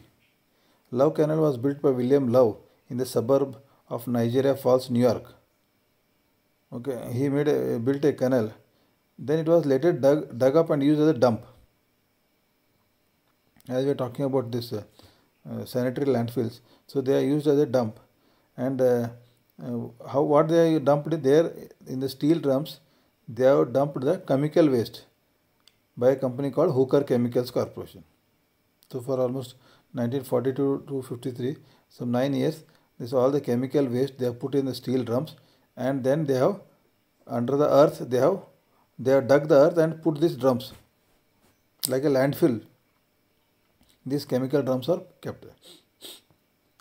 In 1953, they have covered the site with mud, clay and topsoil and sold it for education, City Board of Education. So what has happened? They have built schools and houses were built. So after 23 years, in 1976, the residents complained about foul smell. There was some bad smell coming, dirty smell coming. Because whatever these chemicals which were used by this Hooker Chemical Corporation were dumped that had leaked. Children playing in the canal area received chemical burns also. So their skin burning happened because of these chemicals. The reason was the steel containers got corroded, jung lag gaya, like you know very well in the coastal area a lot of corrosion takes place. So the steel containers got corroded and the chemicals started leaking into the storm sewers, means gutter में chemicals आ गया, and it went to the basement of the school as well as homes. So this using steel drum, this 23 years is a big time, na? So we should not use these kind of things which will degrade with the passage of time. So what was the action they had taken? Whatever this waste was there, they have pumped into a new treatment plant, and then they have neutralized it, all this by using chemicals. Then secondly, the people who were staying there, they were relocated to safer places. I think you might have heard of arsenic pollution, especially in West Bengal in 1978. Actually, people got problems like white spot, black spots, which is known as melanosis, which affected the skin, and people used to get like leprosy, like skin lesions on palms and soles. We are working by hand now, so palm mein and the foot mein sole they used to get, and they later on turned into ulcers. So when so many people got this problem, then the study was done. And what has happened? Why these people got problems with their hands and legs, like palms and soles? So they found that there was the heavy metal arsenic. So people were using this water which had low doses of arsenic for almost more than 1 decade. Water was contaminated. So these places like 24 Parganas, Hooghly, Mushirabad, these districts are the worst arsenic risk zone. And what was the cause? Excessive use of lead arsenate, copper arsenate as pesticides in the summer paddy and jute crops. So these agriculturists, farmers in the paddy, rice and jute, West Bengal produces a lot of jute for the jute bags and all, sugar transportation by jute bags, all this food grains, wheat, rice. So West Bengal is the largest producer of this jute. So to grow this jute and paddy, these fellows used pesticides such as lead arsenate and copper arsenate. So this got contaminated in the water. And then the people drinking this low doses of this, they developed all these problems with the leprosy like skin lesions on palms and soles, and they started rotting and converting into ulcer, and long-term exposure can result into cancer also.